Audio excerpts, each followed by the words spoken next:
Power radiated is double, ठीक है, of that radiated by the quarter wave monopole, radiated by the quarter wave monopole। कहने का मतलब क्या है कि जो हमारा क्वार्टर वेव मोनोपोल रेडिएट करेगा पावर, उसका जस्ट डबल होता है किसमें, हाफ हाफ वेव डाइपोल में, ठीक है। तो जो क्वार्टर वेव मोनोपोल में पावर रेडिएटेड है, इस केस में हम बता देते हैं, इस केस में जो पावर रेडिएटेड है, ये भी आप लिख सकते हैं, जो पावर रेडिएटेड होती है वो होती है 60 IRMS²।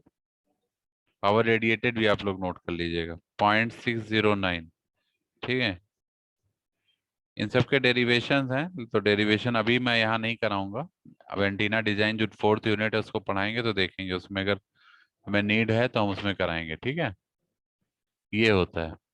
तो रेडिएटेड पावर जो होती है हमारी किस केस में, क्वार्टर वेव मोनोपोल में, वो क्या होती है 36.54 IRMS² होती है। और रेडिएशन रेजिस्टेंस कितना होता है, जब रेडिएशन रेजिस्टेंस निकालेंगे तो ये कैंसिल हो जाएगा, समझ, ये IRMS कैंसिल हो जाएगा, तो ये आपका I²R होता है, तो आपका केवल 36.54 बचेगा, ठीक है। क्लियर है, बताइए। अब हमारा यस सर। है ना, तो अब हम बात कर रहे हैं हाफ वेव डाइपोल की। तो हाफ वेव डाइपोल में क्या होगा, क्योंकि आपने बताया कि हाफ वेव डाइपोल में क्या होता है, जो पावर रेडिएटेड होती है through a complete sphere, hence for same current the power radiated is double of that radiated by quarter wave monopole। तो पावर जो होगी वो डबल हो जाएगी किसमें, इसके कंपैरिजन में, हाफ वेव मोनोपोल की या क्वार्टर वेव मोनोपोल के कंपैरिजन। तो आप कह सकते हैं जो पावर रेडिएटेड होगी फॉर दिस, वो क्या होगी, वो हो जाएगी ट्वाइस ऑफ 36.54, ठीक है, 36.54 इंटू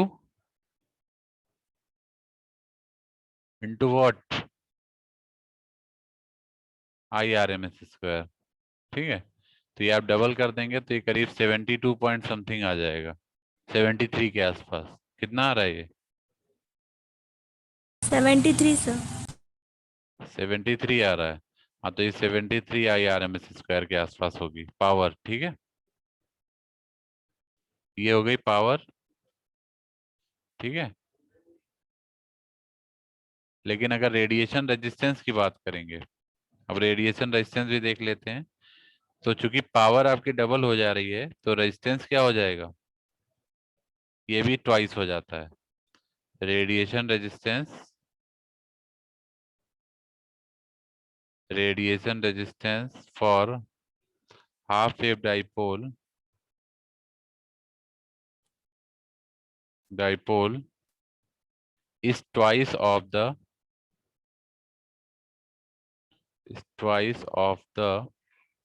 radiation resistance of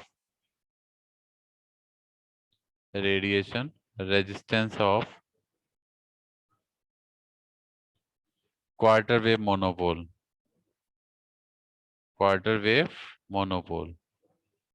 ठीक है। कहने का मतलब क्या है कि जो क्वार्टर वेव मोनोपोल में रेडिएशन रेजिस्टेंस आ रहा है इसका डबल कर दीजिए, तो कितना हो जाएगा इसमें, hence R radiation for half wave dipole कितना हो जाएगा, इसका डबल कर दीजिए तो 22 इंटू 36.5 कितना आ जाएगा ये, 73 ओम के आसपास आ जाएगा। कितना आ जाएगा, 73। तो आपको यही रखना है वहां पे क्वेश्चन में, दैट इज 73। तो जब भी हाफ वेव डाइपोल की हम बात करेंगे तो हम रेडिएशन रेजिस्टेंस कितना रखेंगे, 73 ओम रखेंगे, ठीक है। अब आप क्वेश्चन पे आइए। तो यहाँ पे जो क्वेश्चन कर रहे हैं आप, यहाँ पे आपको डायरेक्टली जो रेडिएशन रेजिस्टेंस रखना है वो आपका कितना हो जाएगा 73 ओम। ठीक है, अब यही वैल्यू आप यहाँ रख देंगे। बाकी सब चीजें ठीक है। I RMS² into R radiation आएगा, आर रेडिएशन की जगह 73 आ जाएगा। इसको आप सॉल्व करेंगे तो कितना मिलेगा आंसर, कितना आएगा आंसर बताइए, कितना आएगा answer? Sir 2.28 kilowatt. 2.28 kilowatt. Yes sir. सबका ये आ रहा है?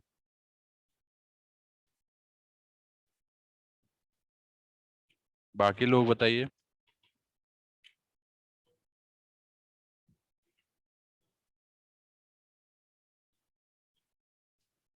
हमेशा ध्यान रखिएगा, जब भी हाफ वेव डाइपोल आपसे पूछा जाएगा तो हाफ वेव डाइपोल के केस में जो रेडिएशन रेजिस्टेंस होता है वो 73 आपका फिक्स है, 73 ओम। इसमें कोई गड़बड़ी मत करिएगा, ठीक है। तो इसको आप जब रख देंगे तो आपका पी रेडिएशन सर आएगा। 22। IM की वैल्यू आपकी कितनी है 25, तो 25/√2 का होल स्क्वायर इंटू 73, ये आ जाएगा 22.8125 किलोवाट, ये आंसर हो जाएगा। बाकी रेडिएशन रेजिस्टेंस आपको पता ही है, ये निकालने की जरूरत नहीं पड़ेगी आपको, ठीक है।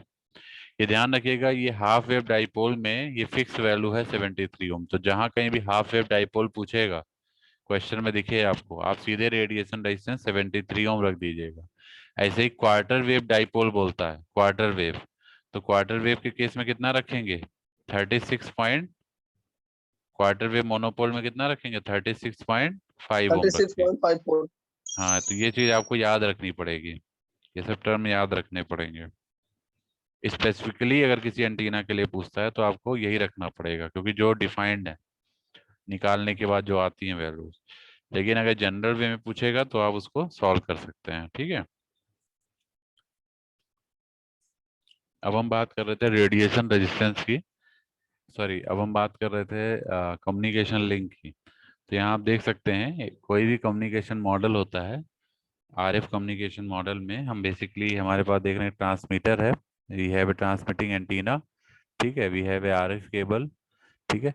रेडियो कम्युनिकेशन का मतलब है कि रेडियो फ्रीक्वेंसी के थ्रू आपका कम्युनिकेशन हो रहा है, ठीक है। तो antenna will radiate the electromagnetic wave in through the air, that is your channel medium, जहाँ से वो पास होगा, और रिसीवर पे एक रिसीविंग एंटीना होगा जहाँ पे वो रिसीव हो रहा होगा, ठीक है। और फिर रिसीव होने के बाद उसको हम डीमॉड्यूलेट करके अपने सिग्नल को रिसीव करते हैं। ट्रांसमीटर साइड पे मॉड्यूलेशन होता है, रिसीवर साइड पे डीमॉड्यूलेशन होता है, ठीक है। ये ध्यान रखना है। उसके अलावा आप देख सकते हैं कि हमारी जो वेव होती है, जैसे अगर ट्रांसमीटर और रिसीवर के बीच कम्युनिकेशन हो रहा है तो आपका एयर में डायरेक्ट कम्युनिकेशन भी हो सकता है, में डायरेक्ट ट्रांसमीटर से रिसीवर पे सिग्नल जा सकता है, जिसको हम डायरेक्ट वेव कहते हैं। और एक होता है थ्रू रिफ्लेक्टेड, मतलब आपका ग्राउंड वेव से रिफ्लेक्ट होके, ग्राउंड सर्फेस से रिफ्लेक्ट होके रिसीव हो रहा है। तो दोनों तरह से आपकी पॉसिबिलिटी बनती है। तो जो ग्राउंड से रिफ्लेक्ट होके मिलेगा तो इसमें आपका डिले ज़्यादा होगा, लॉस होने के चांसेस भी रहेंगे। जो डायरेक्ट रिसीव हो रहा है उसमें लॉसेस के चांसेस बहुत कम होंगे, ठीक है। ये हाइट ऑफ ट्रांसमिटिंग एंटीना, ये हाइट ऑफ रिसीविंग एंटीना, इसकी जो डिटेल आपको करनी है ये आपको करना है। ये काम मैं आप लोगों को दे रहा हूँ, इसको आप लोग को ये काम करना है, ठीक है। ये टॉपिक आपको दिया है मैंने, रेडियो कम्युनिकेशन लिंक जो होता है एंटीना में, इसका विद ब्लॉक डायग्राम पूरी वर्किंग आप लोग को कॉपी में नोट करनी है, ठीक है। किसी से किसी भी टाइम पूछ सकते हैं, कर लेंगे इसको। टॉपिक लिखा हुआ रेडियो कम्युनिकेशन लिंक, ये आपको फर्स्ट ईयर में भी पढ़े हैं, बेसिक कम्युनिकेशन मॉडल, इसको कर लेंगे। Yes sir. ये कोई टिपिकल नहीं है, ये नॉर्मल कम्युनिकेशन जो लिंक होता है रेडियो सिग्नल्स का, जो हम ट्रांसमीटर रिसीवर चैनल, उसी पे आपको नेट से सर्च करिए और कहीं से सर्च करिए, इसको आपको अपनी कॉपी में खुद से करना है, नोट करना है, ठीक है, सभी बच्चों को।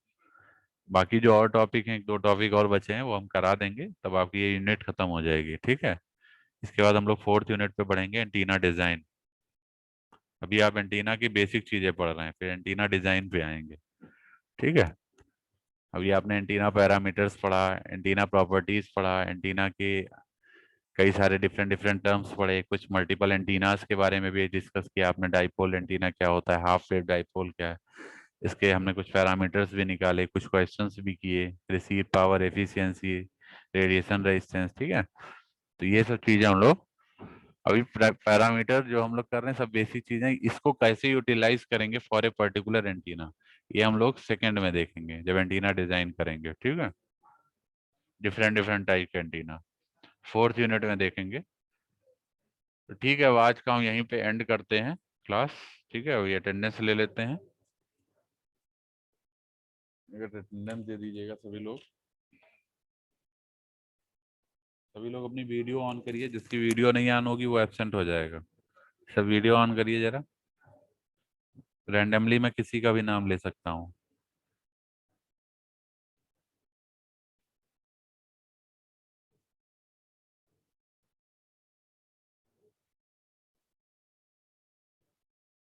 आप लोग को ये मालूम होगा आपके डिपार्टमेंट का एनबीए होने जा रहा है, सभी को पता है ये चीज? Yes sir. ईसी और सीएस डिपार्टमेंट का एनबीए हो रहा है कॉलेज में। ठीक है। उसमें कुछ चीजें आप लोग को मालूम भी होनी चाहिए। ठीक है। जैसे कि हमारे कुछ टर्म्स होते हैं, एनबीए आपकी डिग्री पे बहुत मैटर करेगा इन फ्यूचर ऑल्सो। क्लियर। आपकी डिग्री की वैल्यू बढ़ जाएगी। दूसरी चीज़, आप फॉरेन में हायर स्टडीज के लिए एलिजिबल रहेंगे बाहर। ठीक है। क्योंकि वहाँ पे एनबीए, आपकी जो डिग्री है वो एनबीए एक्रेडिटेड होनी चाहिए। ये माना जाता है कि आप एनबीए सर्टिफाइड कॉलेज से पास आउट हैं। ठीक है। आपकी ब्रांच एनबीए एक्रेडिटेड थी, तो इसका बड़ा ही एक इम्पैक्ट पड़ता है। इसमें 12 एट्रीब्यूट्स होते हैं जिसको हम प्रोग्राम आउटकम्स बोलते हैं। ये शायद आपसे डिस्कस किया किसी फैकल्टी ने अभी तक? सर। किसी ने डिस्कस? अभी किसी ने नहीं डिस्कस किया है? अच्छा। तो इसमें 12 एट्रीब्यूट्स होते हैं जो कि अमेरिका में जो हमारा इससे रिलेटेड हमारा जो कह सकते हैं आप कंडक्टिंग बॉडी है, जिसने एक्रेडिटेशन स्टार्ट किया था। ठीक है। तो उनका ये मानना था कि एक स्टूडेंट जब पास आउट होता है तो उसके अंदर कुछ एट्रीब्यूट्स होने चाहिए। 12 प्रोग्राम आउटकम्स हैं। ठीक है। ये आज तो हम नहीं डिस्कस कर पाएंगे, आज तो टाइम ओवर हो गया है। अगले लेक्चर में आपको बताएंगे हम, थोड़ा सा 10 मिनट ये भी बताएंगे कि क्या क्या हमारे एट्रीब्यूट्स हैं। ठीक है। जो आपके अंदर होने चाहिए बीइंग आप प्रोफेशनल, डिग्री के साथ साथ आपको वो चीज़ें पता होनी चाहिए। ठीक है। कोर्स आउटकम क्या होता है, प्रोग्राम आउटकम क्या होता है, ऑब्जेक्टिव्स मतलब पीएसओस क्या होते हैं, पीएसओ क्या होते हैं, कितने डिपार्टमेंट में हमारे डिसाइड हुए हैं, ये सब चीज़ें आपको थोड़ी बहुत पता होनी चाहिए। तो ये हम आपको अगले उसमें बताएंगे, थोड़ा सा आइडिया देंगे इसके बारे में। ठीक है। आप नेट पे भी सर्च कर सकते हैं, बहुत सारी चीज़ें नेट पे भी अवेलेबल हैं। क्योंकि जब एनबीए की टीम आएगी तो वो आप लोगों से भी क्वेश्चंस पूछे जाते हैं कि कॉलेज के बारे में, इंफ्रास्ट्रक्चर के बारे में, मैनेजमेंट के बारे में। ठीक है। कोर्स करिकुलम के बारे में वो टीम आपसे भी क्वेश्चन करती है। किस ठीक है। फीडबैक वगैरह के जो भी आपके जो सब्जेक्ट पढ़ाए जा रहे हैं फैकल्टी का, जो कैसे मतलब हैंडलिंग एंड टेकिंग हो रही है, सब चीज़ें आपसे पूछी जाती हैं। ठीक है। इसके बारे में हम लोग डिटेल में डिस्कस करेंगे थोड़ा सा अगले लेक्चर में। मैं आपको कुछ चीज़ें बताऊंगा और जानना ज़रूरी भी है आपको।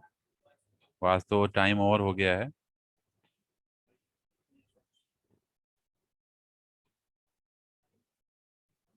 अब मैं बता दे रहा हूँ कौन कौन एब्सेंट हैं। ठीक है। सुन लीजिएगा बेटा ध्यान से।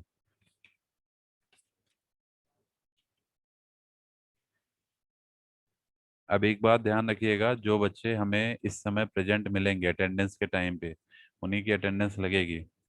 बाकी आप गायब हो जाते हैं बीच में ज्वाइन करने के, you will be marked as absent. It doesn't matter आप चैट में केवल मार्क करके गायब हो गए, आपको अटेंडेंस नहीं दे पाएंगे हम। ये बहुत स्ट्रेट फॉरवर्ड बता दे रहा है। अगर हमें यहाँ प्रेजेंट नहीं दिख रहे हो अटेंडेंस के टाइम पे तो you will be marked as absent. उसके लिए मैं जिम्मेदारी नहीं लूंगा। सुन लीजिए कौन कौन एब्सेंट है। रोल नंबर 61, 62, 63, 64, 65, ठीक है, and then 77, 83, 84, 90, 95, 99, 102, 104, 105, 110, Sir, 111, 105 present. 105. Sir, 104. ठीक Sir, 83 present. Sir, 104. ठीक। जिन लोगों ने अभी बोला है उनकी लगा दिया मैंने, 83, 104, 105 ये लगा दिया मैंने, ठीक है। हाँ, इसके बाद 110, 111 एब्सेंट है और आपका 118 एब्सेंट है। और कोई है सर, कोई इशू? 104. क्या बेटा, आवाज कट रही तुम्हारी।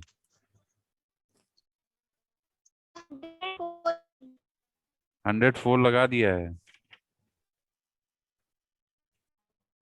ठीक है फिर, ठीक है, थैंक यू।